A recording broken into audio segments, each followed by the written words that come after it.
I'm not sure exactly what I'm not sure what the policy is. Just you. Just you to wear a mask.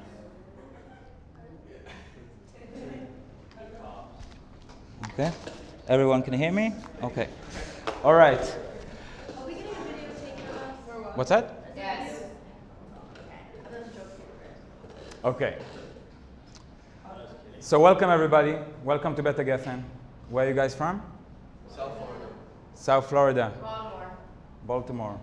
So it's eclectic. It's everybody's from. Georgia. So it's not. You said it like, yeah, we're all from Florida, kind No, of. like our group, and then Yeah. there's two other groups. And for how long are you in Israel for? What's up? 2 months. 2 months. Very, very nice. And what do you expect? You just arrived at Beta Geffen. Do you know anything about this place? Do you have any sort of? This is good. Sometimes it's good to have. They say like I think there's this. It's an expectations. Like what do you expect? What you receive. So no one's heard about this place, Beta Geffen. It's a Arab Jewish community center, cultural center. And by the name you hear that it brings together people who are Arabic and Jewish, but also not just. Within the years, it's become more about multiculturalism. So people from different backgrounds living in the same shared space. Haifa is a shared city. Did you see the signs in the front of the center of the three religions? We will see this in a little bit. One of the things that bring people to Haifa is this this dream that this is this idea or this romanticization. I didn't say it quite right, but we will move along. Of the idea that this is an oasis of coexistence.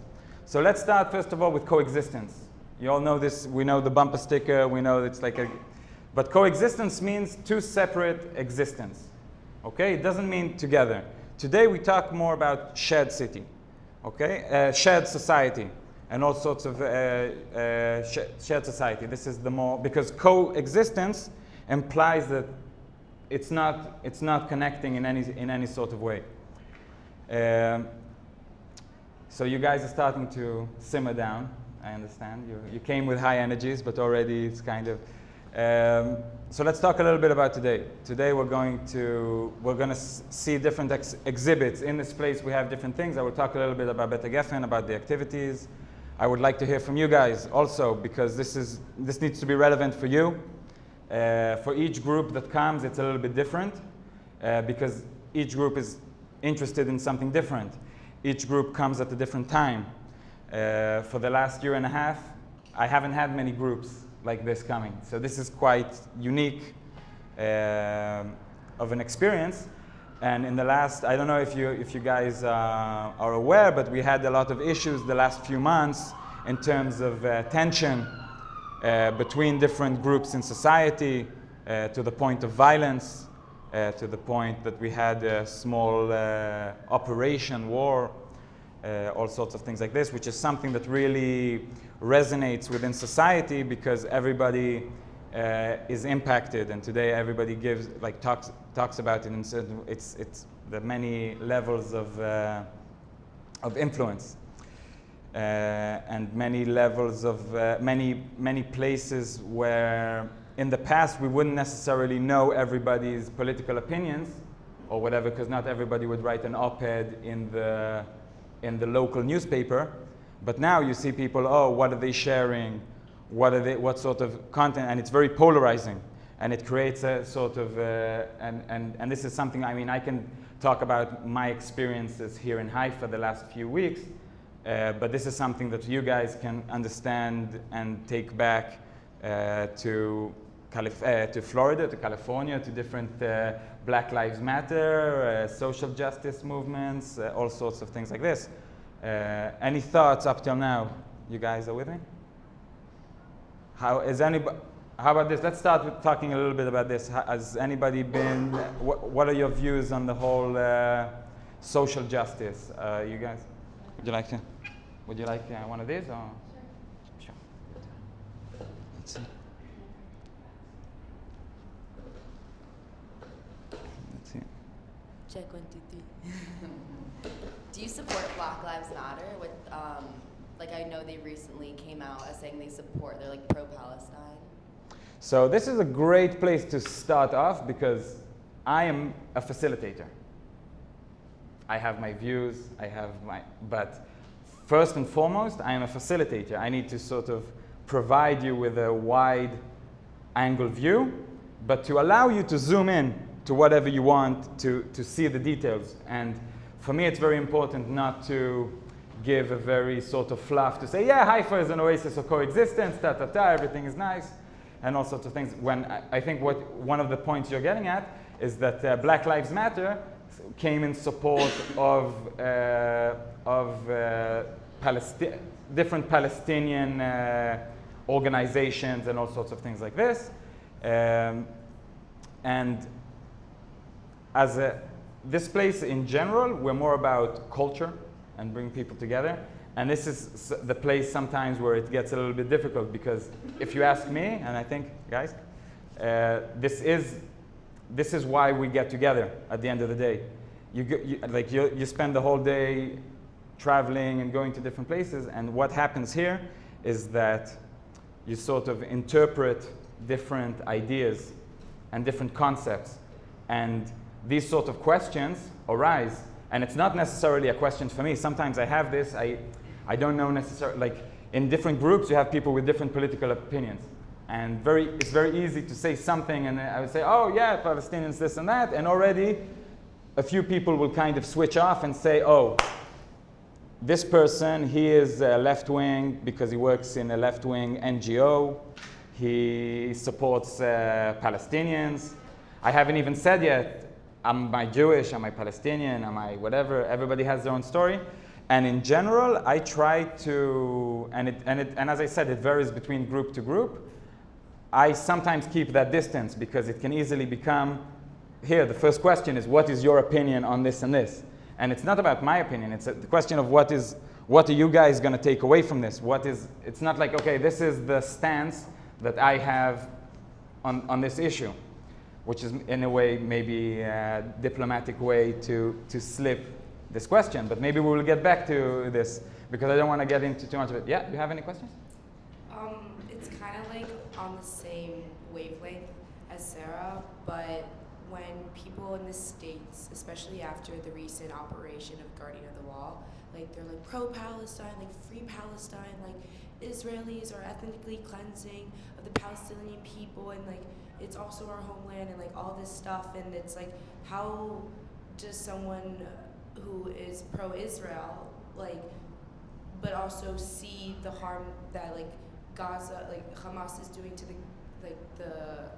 Gaza people, like innocent people are getting hurt in this war, and it's like, how can I be like, yes, I support the Palestinian people who are innocent, but then not Hamas, but like, how is it hard to differentiate when people are like, oh, pro-Palestine, free Palestine versus like, it's hard to distinguish like between Hamas and like the whole Palestinian people, and then it's like them with Israel, and like, it's hard because we come to Israel and we want to learn so much and bring it back to the States, but we're getting like biased answers. We're getting one side, and I think that today we're trying to get a little bit of both sides, but it's still hard to like fight for your beliefs, but also not seem like the bad guy, if that makes sense.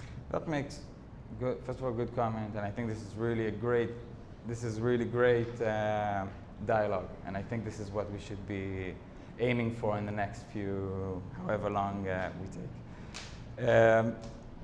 So one of the things that we talk about here a lot is about having being able to juggle more than one narrative and being able to see one reality. And what we see very often is that people say, okay, I'm pro this, making the issue, like you said, two-sided.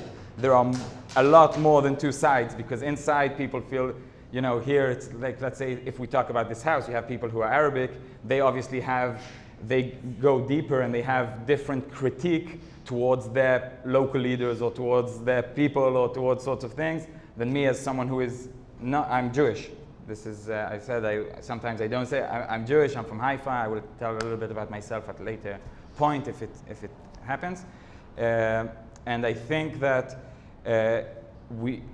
we need to understand the whole situation as not a two-sided issue. Then someone says, okay, I am pro-Palestinian, therefore all of these things, and this side is a monster, and this side is an angel, and all sorts of things, and this is not the way.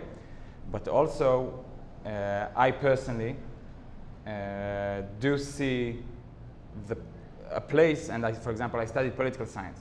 Okay, it's not, I have sometimes arguments with people about exact science and political science, but there are things in political science, there are professors who study and create terms and frameworks and indicators and all sorts of things for different things.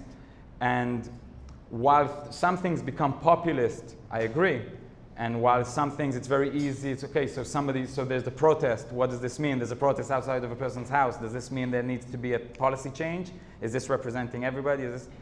But I personally, if you ask me as Gal, I am critical of Israel, if this is where you're heading also.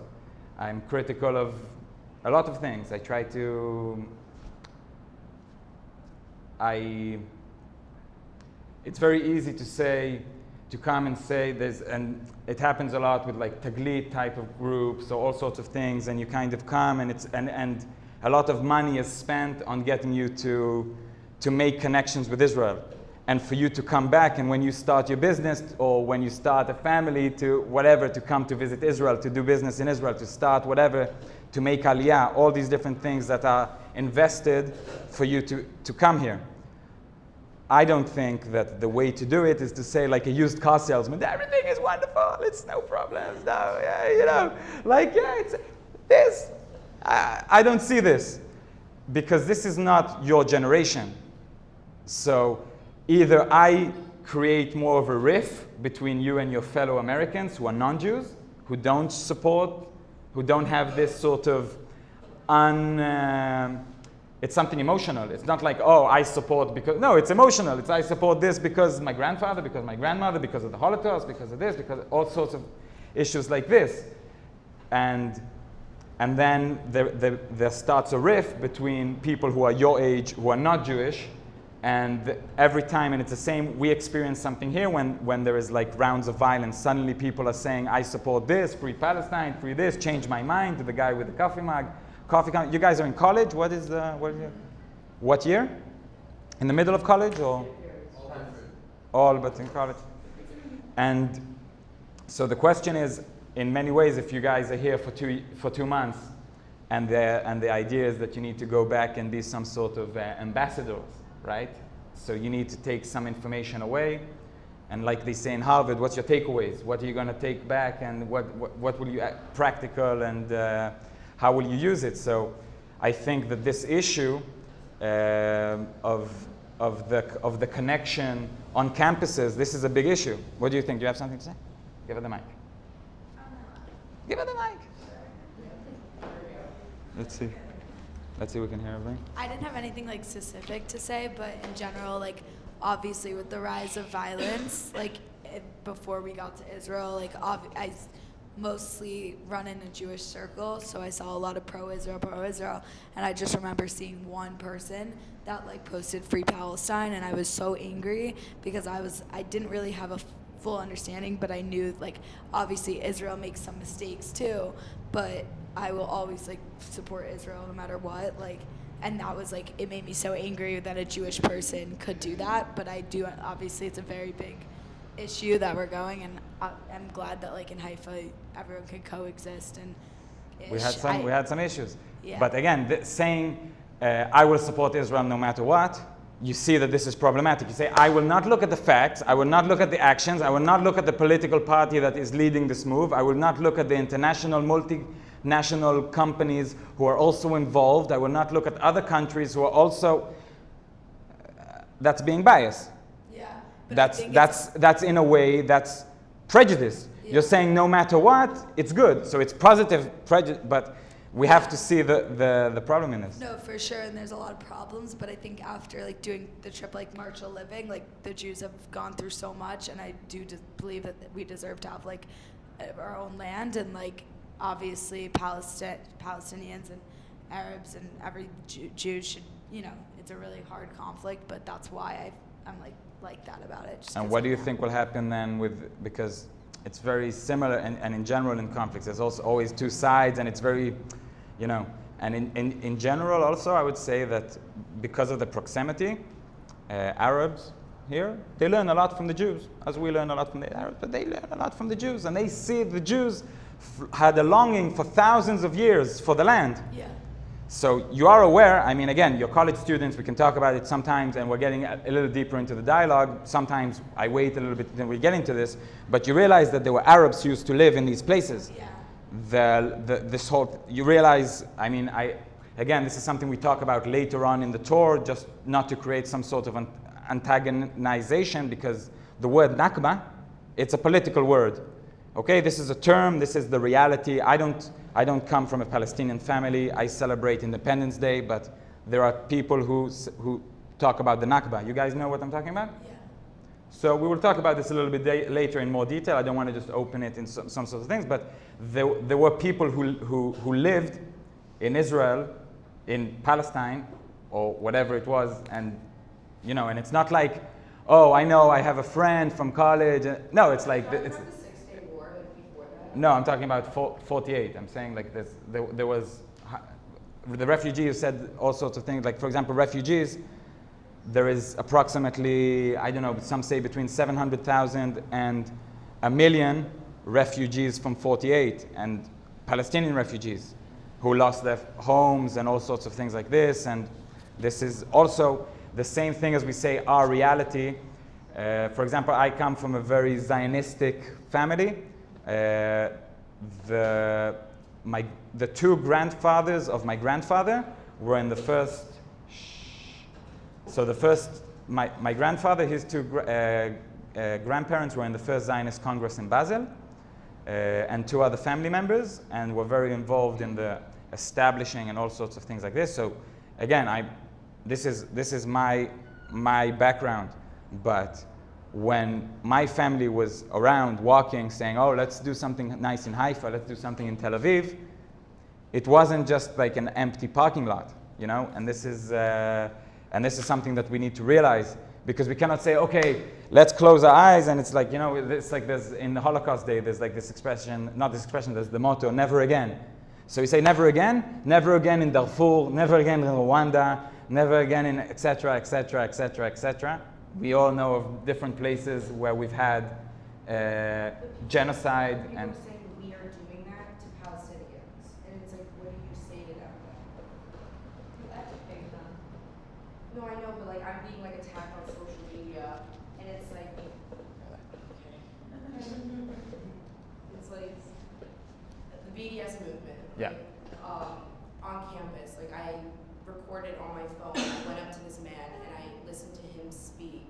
And then when I started speaking, when I told him I was Jewish, he called me a dirty Jew and started yelling at me and screaming at me. And I literally was like, I just listened to you speak your side of opinions and not fact, and you won't listen to me about it. And like he's literally saying that we are doing an apartheid, like in Africa. Like we are literally killing Palestinians and cleansing them and like pushing them away from Israel. And it's like, how do you respond to that? And when someone is so stuck in that belief, and also it's like. yeah, continue.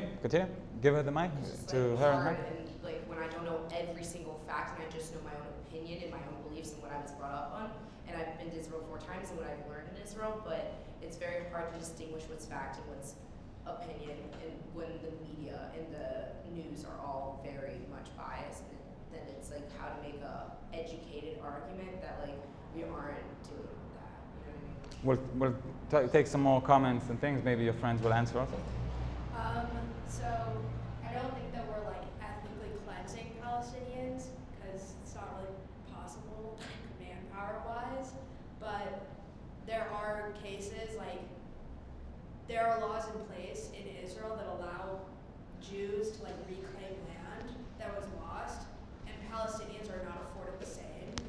And there are cases of Palestinians like losing their family homes that they feel like they should be in, and even if we feel like we should be there, they also feel that.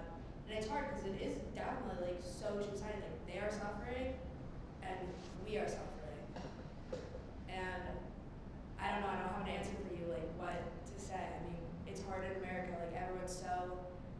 desperate to be woke and to be right. But there is no right in this scenario. But also there is also it's wrong also, and in the past there's this expression when terrible things happen when good people do nothing. So this woke is a little bit like, let's do something about, and it's not necessarily it's not always symmetrical. You say, wait, but what about the people in China, and what about the people here, and what about the people here? Why is it that this conflict is getting so much attention? What is so sexy about this conflict? But like, I think when it comes to like, I know the whole like you said like the whole thing about getting woke is like something is they're doing something about it, but a lot of people in America, their version of doing something about it is posting a very biased thing on social media, and people take what they see on social media and take it as the truth right away without looking at either side. And so I think that's one of the issues with this whole like, you know, wanting to be more involved in social justice culture that's going on in America. Like, you can have your opinion, but people are taking others' opinions as the truth without looking at either side. So it's becoming just so like, it makes it more polarized by having this type of culture that's going on. And toxic. It's very toxic and so toxic. Especially when like influencers and huge celebrities are posting things. Yeah. And, Influencers make it worse. People It our age does make it worse. Even like, and it's so. Wait, yeah. Yeah, I just- after I her. have something- After her, and then okay, you I can have go. something really quick to say to answer your question. Like, I went to like this talk once, and they were like, they brought out all these statistics where they were like 10% of Americans, whatever, I don't know if this is exactly true, like have an opinion on Israel. 5% are so strongly pro-Israel that they will not change their minds. And 5% are so strongly pro-Palestine that they're not going to change their minds. You don't focus on those people because it's just that guy who's calling you a dirty Jew, you're never going to change his mind. But you might change the minds of the people that are listening and are like, wait, that's not right. Why is he calling her a dirty Jew? Or like who might hear your argument with him and be like who don't necessarily have an opinion, they're part of the 90%, and are willing to have a discussion, are willing to listen, are willing to be told their infographic is wrong. Like, some people, you're going to be focusing on them, you're going to tell them like, hey, this is anti-Semitic, take this down. They're just never going to listen. But some people, like, who I engage with, I'm like, hey, like, I saw you posted this, like, maybe you would like to look at these resources, and they actually will listen to you because they're not so like set on their opinion. They don't have like a personal stake in it, or they haven't been told since like 5 years old that only one side is correct. So that's, I don't know, for me that helps me to think like, hey, these people are unreachable, but some of these people aren't. It's also hard because people don't think anti-Semitism exists. Like, people don't think it's real, and then the things that they say, like, about pro-Palestine and pro-Israel, some of it borders on like anti-Semitism, because you can be anti-Semitic, but also like not talk about, like, you can be pro-Israel and still be anti-Semitic. Like, depending on like the wording you say, it's very hard because on social media, it's like what you're saying is not against Israel, it's also against like just the whole Jewish people, and it's like when you're targeting a state that is surrounded by religion, it like gets hard because people don't think anti-Semitism is a big deal, you know? Right. Also, like, I had a friend who went to a protest, and they were like screaming like, what's the like famous saying, like, from the river to the sea? Yeah, from the river to the sea, Palestine will be free. She had no idea what that meant. And then I was like, that means like from the river to the sea, there will be no Jews. Like, that's the like meaning of that phrase. But if people don't, Some people argue it doesn't exactly mean that. Some people means that all the people from this land will be free. But This wasn't is like the original quote To, like, written push by us a into guy? the sea. Yeah. possible. But in general, there are some interpretations of this. For sure, but I think also like if the origins of it are anti-Semitic, it's like understandable that some people would not want people repeating that at a protest. In general, though, we can pay a lot of attention to protesters and protesters in college in America. But this is distracting us from the reality on the ground, from what is really happening, saying, oh, because this guy calls her this and because anti-Semitism is real. Anti-Semitism, and as I said before, one of the things that is driving this new age of anti-Semitism is this rift between people your age having to do Hasbara, having to do the PR for Israel. This is not your job. You have, what do you study? Marketing? You study marketing. Do you work for the Israeli government? No. Are they giving you money? No. So you go to these places, you do all these things, you spend time posting online, you spend time arguing with people online. And what? what is this? Is this the war? Maybe this is part of the war. Maybe this is an extension of the war. It happens from the planes and on the ground and in Gaza and on the keyboard. Maybe this is part of the war. Once. Defend something that you feel strongly about. Like you're putting this like. 1 second. Give her the. We're just doing this. 1 second. 1 second. I think like sometimes you have to ignore, like this is one bad thing about like the internet and social media in general is just like extremist views are amplified because of algorithms or whatever. But I don't think the majority of people like feel super strongly either way. But their voices just aren't heard because that's just not what's amplified. So I don't believe that if you believe in something, you shouldn't say about it. I think that like obviously you should argue for hours with someone who's not going to listen. But I think telling somebody like this is a belief, but like you're wasting your words talking about it is just like that's not how change ever happens. Like there's people tell people that all the time, and that's all people talk about things that mean something to them. And obviously not arguing for 6 hours with someone who doesn't care, but me, you know, speaking or posting stuff that is meaningful to me and I think could make a difference to one person is like, I think that's such an important thing to do over just like not, you know, like what are you doing if you're doing nothing? You're just sitting there, and it's like in every single protest, in every single social justice, anything that's happened, it's been like the only way it's changed is by all these little people who like I know are just behind their phones speaking about something that they're really passionate about. And it's not just someone sitting here, it's half my family lives here. Like this is my heritage too. It's not just a place that I don't know anything about, you know? And I think it's a little, I don't know, I just think that like that's the only thing you can do is speak about it. Again, as I said, I'm a facilitator. I try to give out. I also spend time online arguing with people in general. I spend a lot of time. Yeah, but again, this is what I'm trying to say is, and this is what I'm trying. Like, there's like a whole program and there's a whole thing, but the reason you come is to have these sort of dialogues, to have this sort of engagement. We will see the city. It's really hot outside, and she's falling asleep, and you'll see it's like we go out. Like, I'm so sorry. no, it's fine. I do it sometimes also. Not when it could happen to me when I'm in this seat also. Anyway, so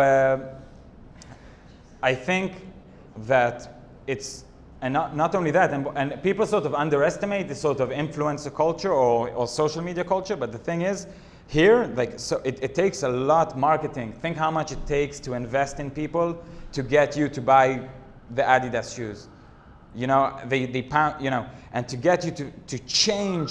And they try every year. The new Nike comes out, and they try, and they spend millions, and they say, we'll bring the football player who does the social justice, the Kaepernick, because he will make the change. Think how much, and so a lot of, and that's what we got to realize that, and this is what I am sometimes, if we connect it a little bit to this place, like this is not something that usually happens here at Bet HaGeffen, because this is my equipment. I'm a freelancer. Like this is my sort of thing. This sort of stuff, it's really difficult to produce. It's like to have a film crew or whatever with sound, with all sorts of things. It's difficult, editing, all sorts of things like this. But if people don't know about what is happening here at Bet HaGeffen, like I can have a great dialogue and look you in the eyes, and at the end you'll say, you know what, like you made me think, I'll go back and yeah, I'll go to Florida, man, and it's gonna be like you changed my life, man, and all sorts of things. But no one will know about it. Right? So maybe you will influence a few people. And this is nice. Like one of the reasons why I like working at Bet HaGeffen is that I get to dialogue with people. I get to sort of share opinions and things like this. And in general, I try to reach, and this is one of the reasons why I reached for the camera, it's because I try to have more of an impact. Because something really terrible happened here. Like it's really, and it happened in a time where like Haifa, it was just the spring after Corona, you'd go out and it's like really fun. I made a video about a neighborhood here, and it's like really like a lot of people from different ethnical background. Not that everything is ethnical background, but this is what we're talking, like people intermingling in friends, romantic, all sorts of things happening, and it's nice, and this is the community, and it's a nice scene. And it's important, this scene, because I want you guys to walk around and say, you know what? I want to come tonight to Haifa and go out. Oh, next week? Well, let's go to Haifa. Let's spend Thursday. There's a concert, there's a show, there's a club, there's whatever. There's shopping, there's coffee. What sort of things do you want? And then suddenly, it wasn't so suddenly, but something happened. And the fact that we had people shouting, "Death to the Arabs," who came on buses to Haifa, and that there was burned things here, and that people were shouting from the river to the sea, or worse things, and burnt things, and broke things, and that there was violence. There was a lot of violence, and a lot of people in Haifa say, "No, this is not the Haifa way. This is people from outside. This is trying to sort of, again, do us and them." But in reality, what I think needs to happen is that we need to invest more in this sort of things. Not that I'm personally invested in it because I make money from this, but I mean like going to a social justice protest. You come and you're there for 10 minutes, you hear the slogans, slogans. And then what happens? When is the dialogue? When are you saying, this is what I have on my mind?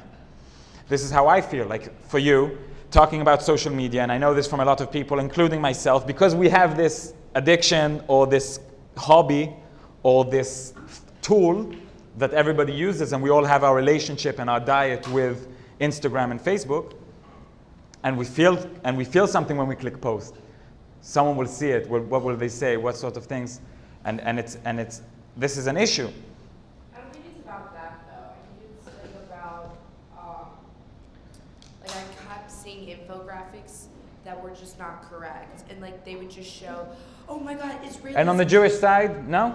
All the infographics, all the stuff. This is a Palestinian invention. All the Jewish sites have I didn't post sites, infographics. sources. I didn't post infographics. No, I'm just saying the reason why I post is not to educate. It's because I feel like there was just like what I saw on social media from my feeds was one side of, they didn't even talk about the pre-stuff with like Hamas sending like 4,000 rockets. They talked only about how Israelis put a rocket and bombed and hit children. And they say they only talk about the 400 rockets, and they don't talk about the planes shooting from the sky, They for don't example. talk about the balloons in the Negev. They don't talk about Okay, any of that. but I'm saying, you need to talk about them both. You need to talk about them both. No one's talking about them both. No one's talking about them both. Yeah. Let's hear from these two over here. Jerusalem Post talks about them both. A lot of the Israeli news organizations are talking about both. A lot of the stuff you can see online will talk about both, but no one's talking about those organizations. You're too focused on one media source versus another. What I've noticed, a lot of propaganda was posted by both sides. However, I follow mostly Israeli or Jewish organizations or other people. Every single one that I saw was posted had a source listed at the bottom. I know my sister's very much active in social media online. Everything she posted, she always made sure it had a source leading back to a reputable news source. And other things I just didn't find. What about memes of before and after that the Israeli official, the army official PR or whatever, they send like memes and all sorts of things and things that are like, the thing is, I never memes. said the army was a reputable source. No, not just as a source, but I mean, on both sides there is a propaganda machine, and in general, the one that Israel maintains, it's pretty well oiled machined. It's Based on the UN, it doesn't seem to be working that well. because, and this is the reason, because a lot of people who are Jewish and hold these sorts of views and have this sort of place that say, no, we cannot talk about this. My grandfather was in the Holocaust. We cannot talk this sort of vibe that maybe you know what I'm talking about. That instead from talking about the facts, it becomes emotional. I am Jewish. We were prosecuted. This sort of issues, and in general, not talking about the balloons and doing all these things, and not really giving enough room for the Palestinian suffering. It's something that alienates you from your fellow Americans, your age, I believe, and in the UN, yeah. I don't think we're denying the fact that both sides have opinionated and biased propaganda, but like, I know at least from what I've seen, I have many friends friends who are very much pro-Palestinian and many friends who are very much pro-Israel. I've seen both sides of the propaganda on social media. And there are so many articles that are posted from the pro-Palestinian side that have pictures that are not from what was happening recently. Great, and there's a lot of those that are even happening just to delegitimate. Okay, this is not new.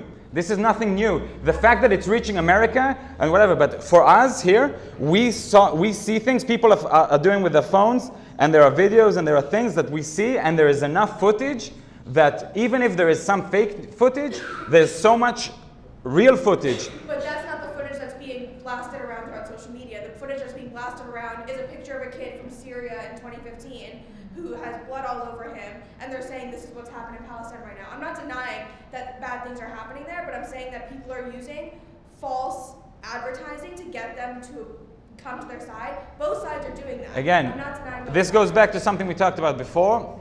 The tools, like for example, if the protesters hold a sign that is offensive, this has nothing to do with the soldiers on the ground. You know what I'm saying? The fact that there was a flotilla 10 years ago and that it did this or did that, people are talking, and this is a distraction. Everybody look here, there's like 1,000 people at sea while there are millions here. But these people come from Canada and from America and from Turkey and from all these places, and they did a flotilla. And everybody's talking about the flotilla. And this flotilla 10 years ago was one of the most influential army missions in the world. It changed the concept. People realized with the flotillas 10 years ago. With the ships that wanted to break the siege of Gaza. Freedom flotillas of peace activists wanting to Rescue them? No, they wanted, it was like humanitarian, but it was like a protest.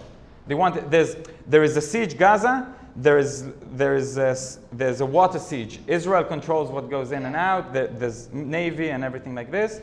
And in 2000, around 10 years ago, there was a few of these. The most famous one was the Mavi Marmara, where between 11 and 13 people were killed, Turks. On the ships. There was a few soldiers who also were shot, and in the knee, in the stomach, thrown overboard. They were trying to provide what, food? Like, Israel. Not really. It was more a protest. It was a humanitarian mission, but it wasn't about the wheelchairs and the food supplies. It was about breaking the siege. It was about getting you to know that if you didn't realize that in Gaza they can only go a few kilometers out. They cannot. So this is what these Canadians wanted to do. This is what these people, and they wanted to make Israel look bad. And what did Israel do? It looked bad. And this situation cost Israel a lot of money in reparations, in PR, military missions at the time.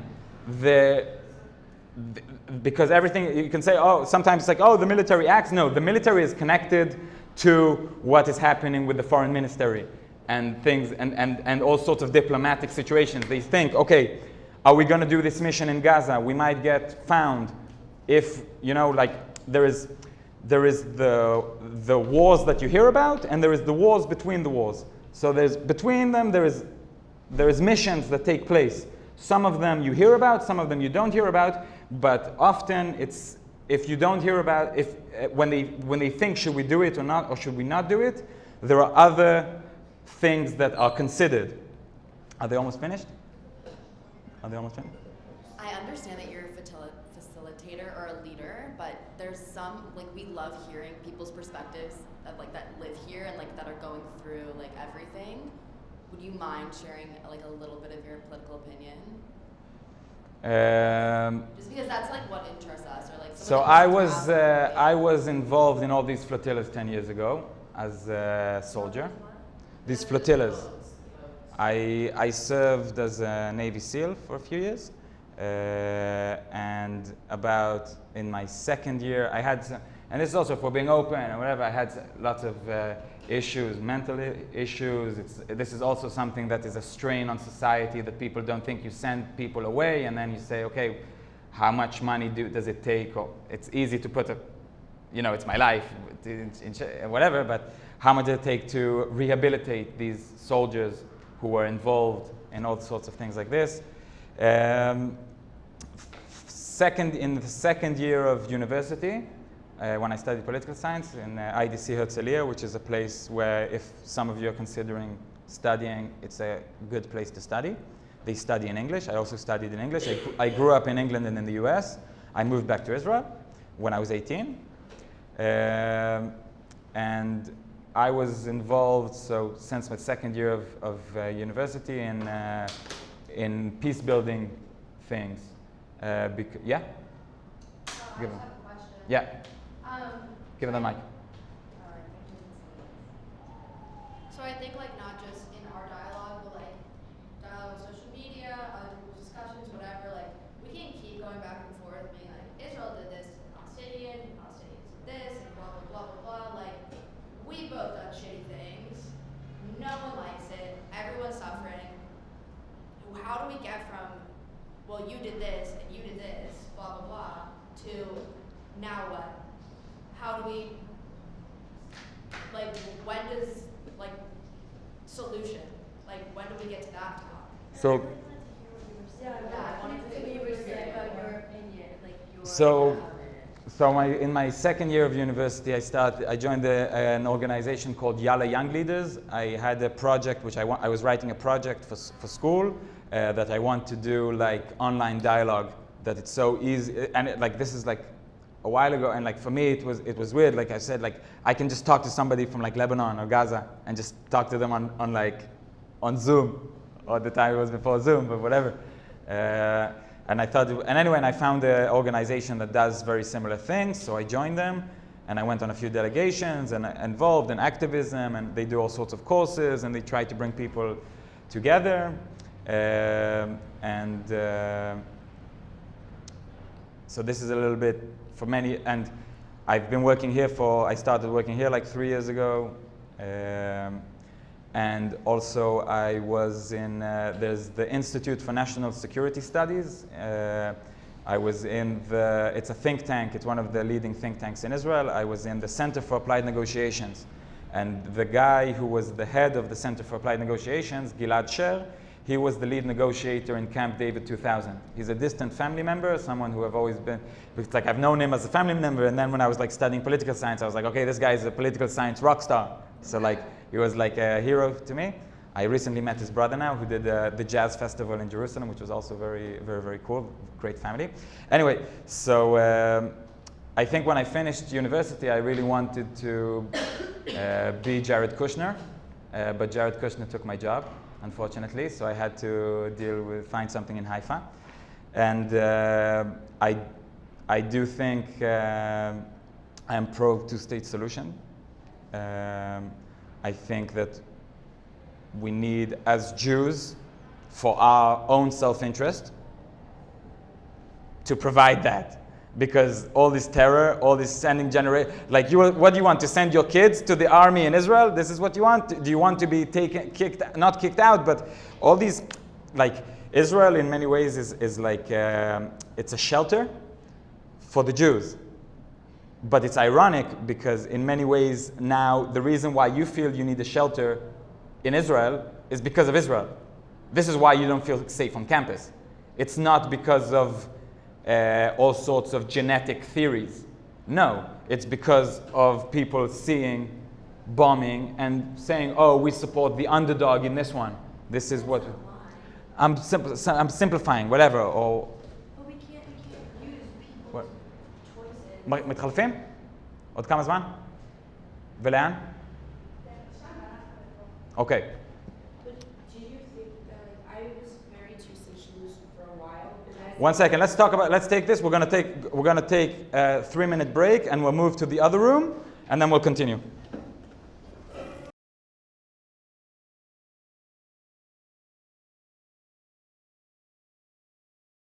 Hear me? Tell me something, girl. Okay. Shh. All right. We're starting again, guys.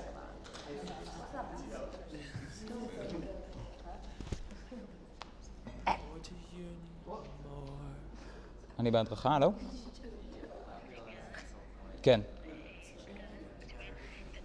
This is Beta Geffen, it's fine, it's Beta Geffen, I can do it. כן.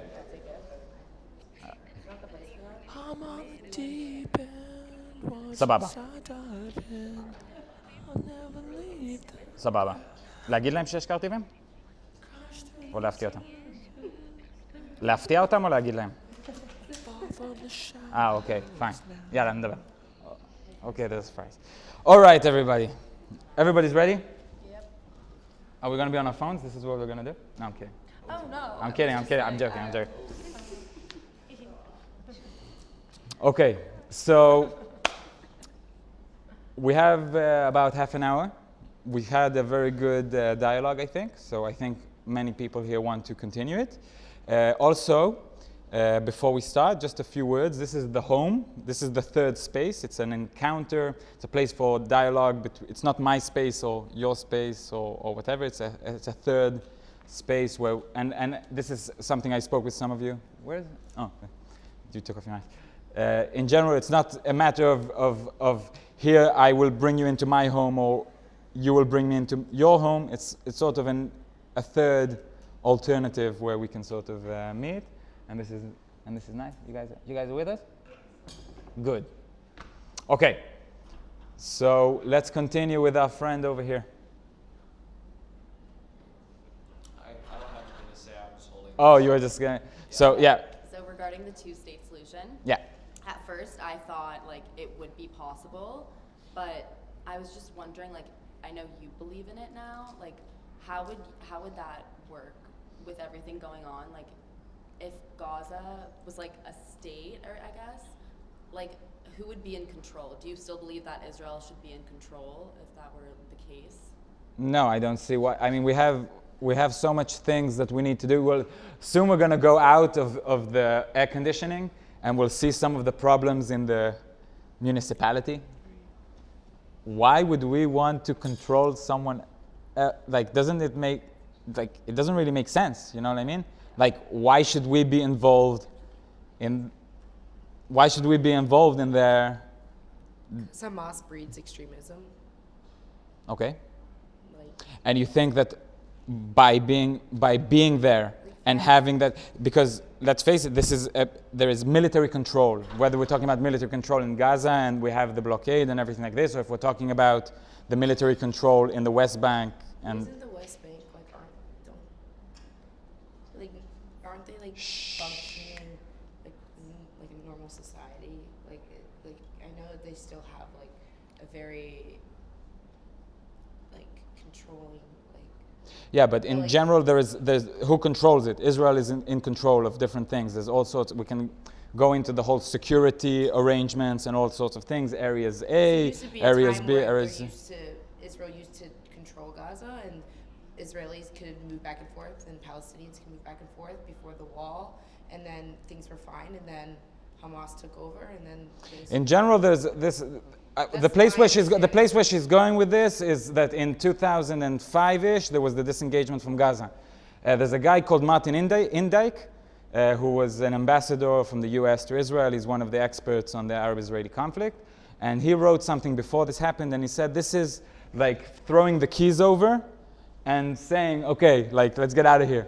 Like, there wasn't an agreement, and part of the reason why this happened is because Ariel Sharon, the former prime minister, he knew that there is a demographic issue. We can pretend like, and there was talks, they said the A word, the apartheid word, right? Before I think it was you, okay?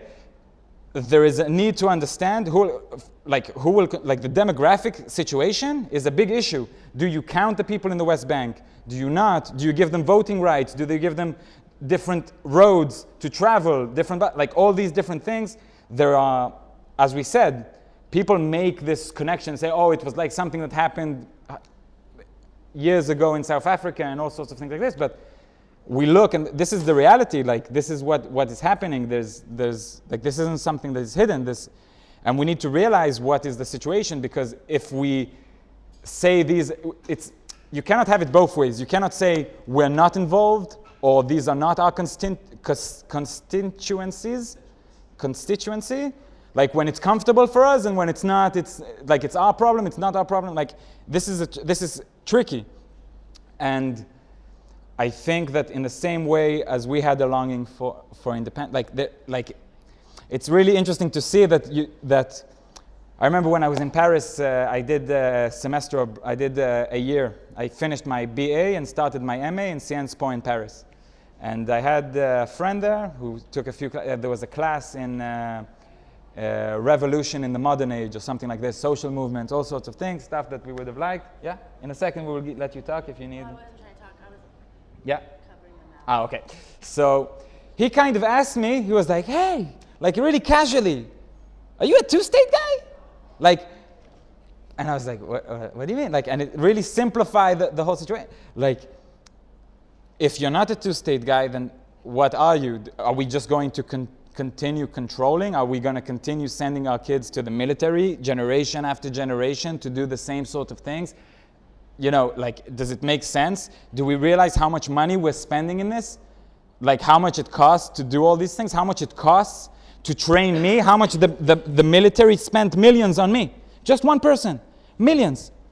And what about education? What about infrastructure? What about the environment?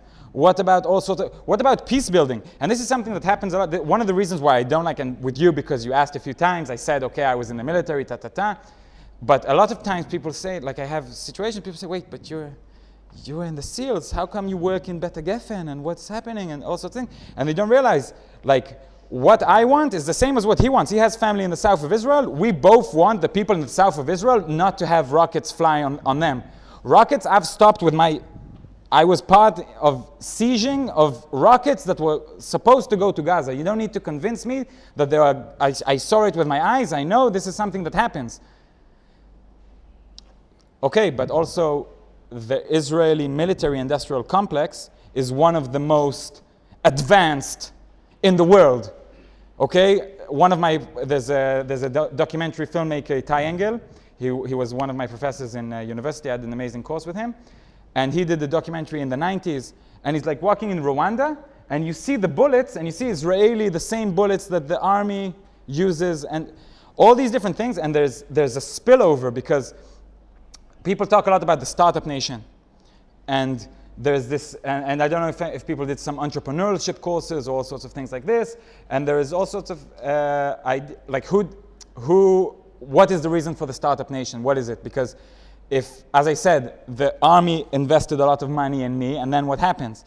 A lot of people finish the military, and they have options to work in security, to do all sorts of things, and a lot of the skills that they have, they received from the military. For example, cyber, all sorts of people who are in the intelligence units. I don't know, you guys have heard of Black Cube? This company, Black Cube, this is a very famous company that did they do business intelligence. They were involved in the Weinstein case. It was kind of a big story. It was the biggest story of the New Yorker in 2017 about Israeli spies working for Weinstein. This was kind of a big deal. And this is all things that happen. It's spillover from the military, okay? And we need to realize that there is a lot of this happening in a lot of places. Okay, let's take your question and go back to it. I just want to go back a little Yeah. bit. Like, I think the problem. Well, at first I was like very two-state solution, but now it's like I'm not so sure, because I feel like if, like, my mom always says, if I give you an inch, you take a mile. Like, they're gonna keep taking, because then you have Syria, Iran, Iraq, Egypt, all of these people who surround us, and right now are dormant. Right now are just letting Gaza and like the West Bank deal with it. But the moment that like they get a piece of Israel, I feel like it's with like the Sinai. Like they're gonna keep trying to take. And I know that's the whole Sinai. What's the like, Sinai got to do? Like Mount Sinai. Like it's a peace treaty, but then that peace can easily be broken, and then it's like you're giving land for peace, and but then once that peace is broken, you can never take that. So land what back. do you suggest? Because there's something, and it's like in control. There's always like, you always want to have the upper hand, right? Like for example, I'm facilitating now. I have an upper hand. I can say, be quiet. If I need to escalate, I will escalate, but I will keep control of the room. The same thing when you're in security situations. The same thing on the bigger level of the security situation. So what you're saying is that we need to sort of maintain. And there's one second, let's give him a chance also in a second. And there is something, terror happens, you have means and motivation. Okay? Means and motivation. It's like a graph. So in the terror world, what they try to do is they try to deal with the means. For example, bomb infrastructure, bomb rocket launchers, confiscate weapons, etc., etc. But motivation, this is what peace building does. This is what all sorts of things like this to say, or not having an Israeli soldier, not having somebody grow up and their enemy, just like when my grandfather was here and there was soldiers, British soldiers, or all sorts of things like this. Like, why do you want a foreign soldier outside of your home? Why do you want? And they see it, and they sit on and if we're talking about the West Bank, people are sitting and they see settlements being built, concrete, roundabouts, big infrastructure, and this is a problem. We can say, okay, fine, let's not talk. This is not aggression, but for some people, this is aggression because this is cement after road that connects the cement, and then that's people who have been for generations with their sheep or their flock or whatever. There is a lack of continuity in land, and this is part of what is happening in the settlements in the West Bank, in the occupation, whatever you want to call it. And it's systematically, and this is why people try to say they're trying to steal the land, because they're trying, Zionistic, idealistic, right-wing Israelis, mostly. Some are also opportunists. Some people live in the suburb of Jerusalem because it's cheaper. And they live in a place where it's creating a situation where I have to spend my children and my money to protect that place. I need checkpoints to protect their home. Okay, in the West Bank, when a settlement is being built, that means that there needs to be an army protecting that. There needs to be roads that lead to that place. They need to, so we provide safety for all these outposts, for all these secluded villages that keep popping up. But the reason why they do it, and the right-wing settlers say it, because they want to create a situation where that area will not be able to be given in a peace negotiation. They're trying to sabotage. There is one of the things I did. I said in the Institute for National Security Studies, I was assistant to Galia Golan, Professor Galia Golan. She's one of the founders of Peace Now, a very, very influential woman who was a professor and everything. She's in her 80s, and she's really, really, really great. As I said, one of the founders of Peace Now, and a lot of really great things that she did. And I assisted her. She wrote a book about spoilers.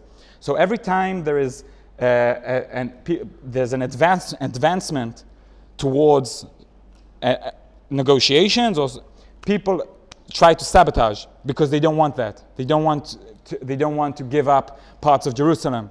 They don't want to give up the struggle. They don't want to. There's all sorts of things that happen, and it's small groups. For example, terror is can be an example of this, and there's all sorts of things along this nature of spoilers. But as I said, this is what is happening, and we need to realize that in the West Bank, the illegal building, under international law, it's considered illegal. You're not allowed to build. And this is this tit for tat, and to say we will build, and then they will send rockets. So rockets are being sent because of building, and we have this sort of circle of violence, and we need to realize that we are part of it. If we don't stand and say we do not support this, if we as Israelis say, yeah, we are fine, we're in Haifa, I have Arab friends, this is not enough, because we're not taking a stance. We're not saying, well, actually, there is a situation in the West Bank that is happening that is forcing people out of their homes, on their lands. Yeah. Talking about a two-state solution, do you honestly believe that like Hamas would ever be able to coexist with Israel? They'd ever be okay with that? Well, I mean, no. What about Germany and England?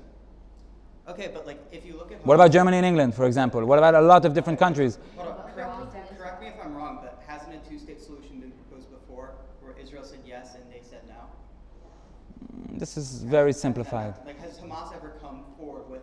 Hamas is not invited to the table. Hamas this is part of the situation. What's that? Let's say Israel moves out. Who's going to stop them from moving in?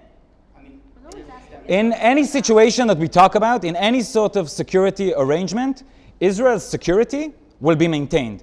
One of the things that will probably happen, and I wrote an article in Ynet a few years ago about this, that it will be like a Costa Rica case, that it will be demilitarized, that Palestine will be demilitarized. And this is something that is usually talked about. And this makes sense, that Israel and Turkey and the US and whoever will take care of the regional security threats. They will be able to spend the money on education, because this is a big part of the budget, and all sorts of things.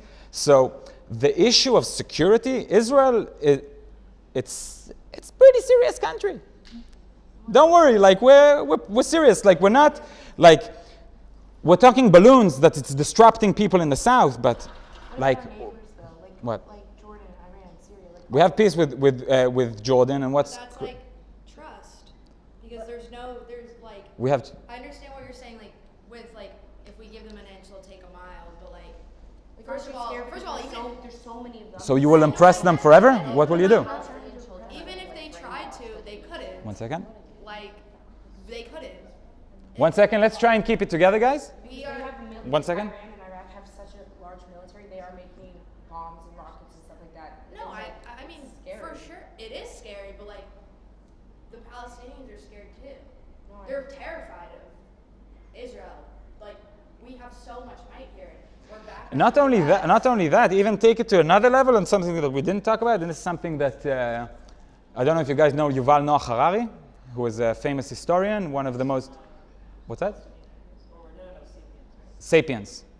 And he talks about all sorts of things with technology and all sorts of things, and some of these things were with COVID-19, a lot of things that sort of control and lots of shift and security and surveillance and like being able to, like, having digital records and also, like, the West Bank is the most monitored place in the world. This is the fact. Like, it's like almost like China in a way. Like, people know, like, the Israeli intelligence knows everything that goes down, and there's cameras everywhere, and there's like, it's something that is sad. It's very, very sad, and as I said, it's something like this trust, like, we don't want to be in that situation. Like, there is no reason to send that instead of going to college, and like, kids your age need to go to some places in the West Bank, to some village, to deal with stone throwers and things like this. Like, this is the reality they grow up with, because this is this is what's breeding this hatred. So in terms of means, the means aren't high. It's fire bombs, it's rocks, it's balloons. What's that? Also, once they live next to us, the fire bombs and rocks are at our houses and our children. Without a wall, like if we were to coincide. That's what I'm saying, if we were to coincide. And I was like, you're talking about trust, like, not to be, like, cynical, but, like, why do you trust them? Why do you trust any of them? Well, why would they trust us? Well, because we're giving them something. And also the Palestinians. I mean, they definitely would see it that way. Once you say, come live with us, it's definitely... It's not come live with us. No, it's separation. It's a divorce. It's not come live here. It's the Arab-Israeli conflict. You have, this is something interesting. It's based on 5 issues. You have security, you have the settlements, you have Jerusalem, you have the refugees, and you have water. These are the 5 main core issues. And part of the thing is, and when you have agreements, you say, when we deal with this, and sometimes you say, we will wait with this, we'll do an interim agreement, this is not agreed upon until ta-ta-ta. But when you have an agreement, that means an end to claims. That means you cannot continue to say, oh, but we want more. It doesn't work that way. And it's impossible to have a country that it's not clear what our borders are. It makes it a lot more difficult to protect. It doesn't make sense. You need to have, and this is something in between 48 and 67, Israel had during that period something called de facto borders. The borders weren't recognized until 67. And then in 67, when we had the 67 war, the UN resolutions 242 calls upon Israel to withdraw to pre-June 5th, 67 lines. This is still, when we talk about the two-state solution, this is still what we talk about. This is still the basis. And by doing that, they agree to certain lines saying, this is Israel's. We accept this. In 1988, Arafat, Yasser Arafat, the head of the PLO at the time, he accepted what's called the Great Compromise. He accepted Resolution 242. Okay, this was a big deal. He accepting Israel's right to live inside of Israel. And this is the basics. And we can talk and say, oh, river to the sea, push everybody out, ethnical cleansing of all these things. In reality, this is not happening. In reality, what we need to, we need to look at the demographics. We need to see what is happening here and to realize that this is not sustainable. We cannot continue, and each round of violence is really, really costly to diplomacy of Israel. Think of people trying to, do an IOP, or startups, or all sorts of things like this. How challenging this is. The airport, right after a year of COVID-19, the airport finally opens, and then it was closed for like 2 weeks. Think if your company, if you have somebody coming from Scandinavia or from Silicon Valley to come and see your company, and I say, oh, I'm sorry. And this sort of environment, this entrepreneurial environment, this business environment, it affects investors. It affects me being able to live as an Israeli and to succeed, to be able to take my products, whether it's a movie or a bag or sandals or whatever, and say, oh, I made this ethically, and this is a good product. Buy it. Invest in me. Come to visit Israel. Tourism. I haven't had work for a year and a half because there's no tourism. So what about all the other places here that you go to and then you buy something at, and all these different things? This is all affected by policies, by building in the settlements. This is affecting it by going against international law, by saying, by this friction that we say, oh, the UN hates us, this and that. So let's just, you know what? Let's forget about it. It's like me, I smoke weed, okay? But does that mean that I underestimate every place where does that mean I don't, does that mean I don't show up on time to work today? No. Just because someone does one bad thing or has some sort of issue, it doesn't mean necessarily that they in all sort of aspects. I don't know why, it wasn't the best example. I don't want to make a generalization, Yeah. but it seems What time is it? like Give it to what time is it? We have a few minutes.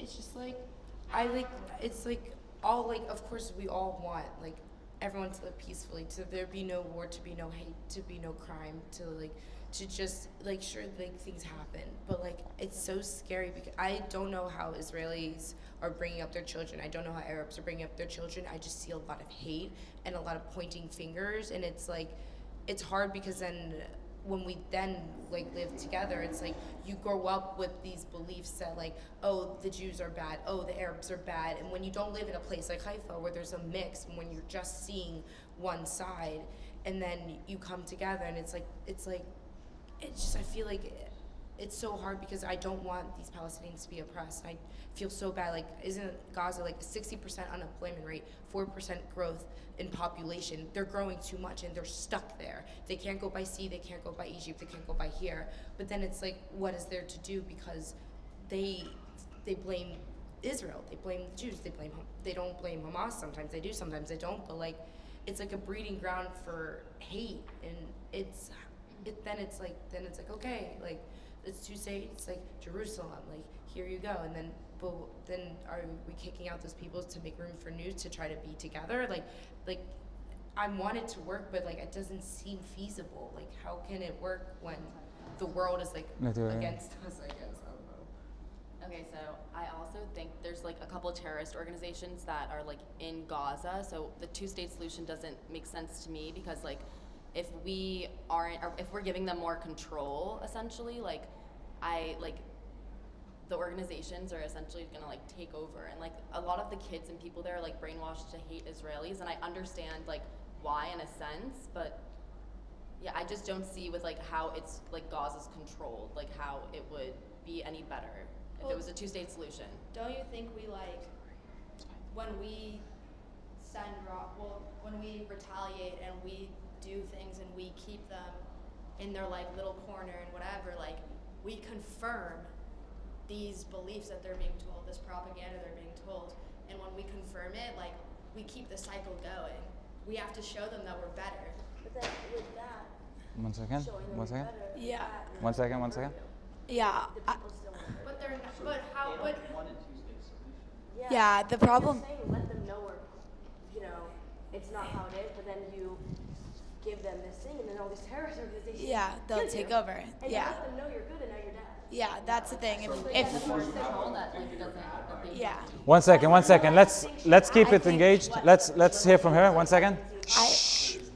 1 second. That's exactly, that's what she's saying. Yeah, I think that if Israel just sat there and took everything that the terrorist organizations or like the rockets that they're sending and they just did nothing, I think Israel would just be weak first off, and more people would start to take advantage of the fact that. I understand. Like, I don't think we should like sit back and do absolutely nothing. But like, the minute Israel retaliates and sends back, Israel's the bad guy. But Palestine gets the free Palestine and all of that stuff. So, and obviously it's Hamas that's sending this and it's not Palestine.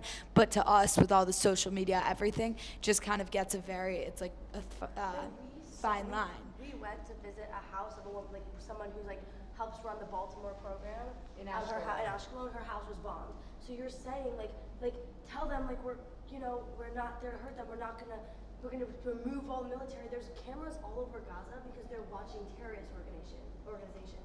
There's cameras everywhere because if there's movement by a terrorist organization, they can go do something about it. Again, let's go back to the means and motivation. We can talk about just the means, about. nothing.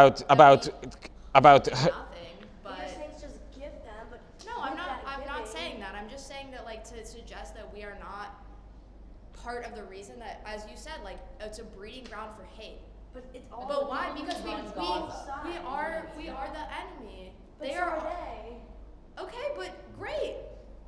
And now what? Exactly. But the question is now what? But then there's also. I believe the people in Gaza should be free, but it's like, but then where do they They go? should be Like, free, but when Where do they go? They stay in Gaza. What do you mean? they should be free for sure, but when they're given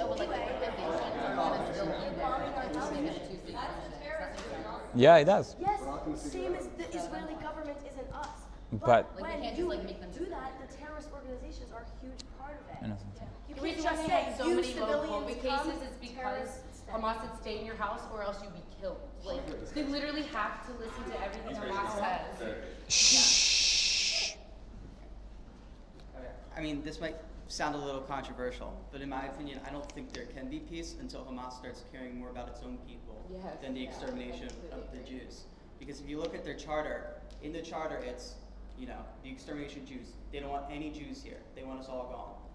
And that's obviously not going to happen. Israel's not going to say, okay, let's pack up and just leave I and don't stay think with Israel. anyone is. I don't think it's not even Israel is so powerful, you don't realize, okay, so they say death to this, like, And then their children grow up with death to all Jews. but it's growing because these children, now they had a mission, and we saw pictures, it's terrible, we've seen it, maybe we saw pictures from 2015 Syria, it looks very similar. This is why we can make this connection, but it looks pretty bad, okay? 4 or 5 years ago we had an issue.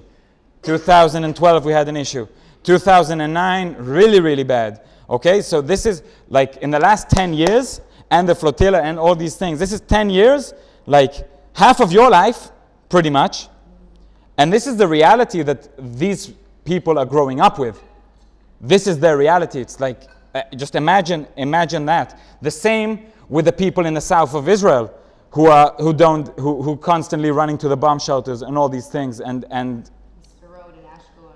yeah. It's scary, and people have mental health issues, and like they wet the bed, and then they like can't do this, and they can't do. It literally takes a toll.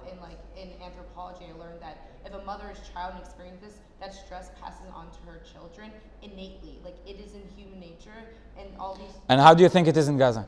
You think it's worse in Gaza? I understand that, but then it's. and who is in charge for this? Me? I need to take responsibility for this? Who is in charge? Who is the person? Oh, the terrorist. But what about the carnage? Who is in charge for this? Is it my taxpayers? The bombs that are made? The engineers who made the bombs? Who made the planes? The people who trained the soldiers? Who did all this thing? All of this, we say we don't look at this? We don't look at this carnage at all? We only look at the balloons? No, we're not trying. It's not. That's the point. Is it sucks. Like where no one's saying like this is the way it should be. Like yes, like let's do this to Palestine. We are actively saying like this sucks. This shouldn't be happening. No one sitting here is like Palestine like. Yeah, but also we're saying we give them a finger, they're going to take the whole hand. So what does that mean? Does that mean in 3 years' time? But like in a more personal. We are not willing to accept Hamas at the table. This is the issue. They are not invited to the table. You're not going to get a two-state solution until you invite Hamas. PLO because they were scared Hamas was going to win the election. Someone was just Okay. killed. No, or I don't know. Someone in West Bank or in Gaza was just murdered because he spoke out against Hamas and he was just killed in the streets. Yeah, Like any coup, there's no coup. Yeah. Yeah, but you realize that all of this situation, this lack of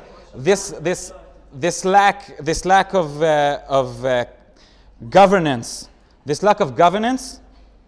this is part of like the situation is leading to this. I'm all for selflessness. Like, granted, you know, I love being selfless, but I will always choose anybody. Yeah, but we elected Bibi will 5 choose times. Your family, even if a person hurting your family is having a problem, you will still choose. Doesn't matter what they're going through. I need to protect my family, even if my neighbor. Yeah, but you realize again and again, and I said this to many of you, this problem, this fact that you are Jewish, it's nice, like, and we're all Jewish in this room. My literal family living here. That's fine. You know, it's not about I live here. You don't need to convince me. I live here. I almost died in this war. You don't need to convince me. That's what I'm saying. Like, I would just choose my own safety. Like, I'm being honest. I would choose myself. what's that? Okay, let's go. Is this lunch? Yeah. This is very much needed lunch, yes. Sorry for getting eaten. This one's so hard. It is possibly even harder because it's like, why do I have to say it?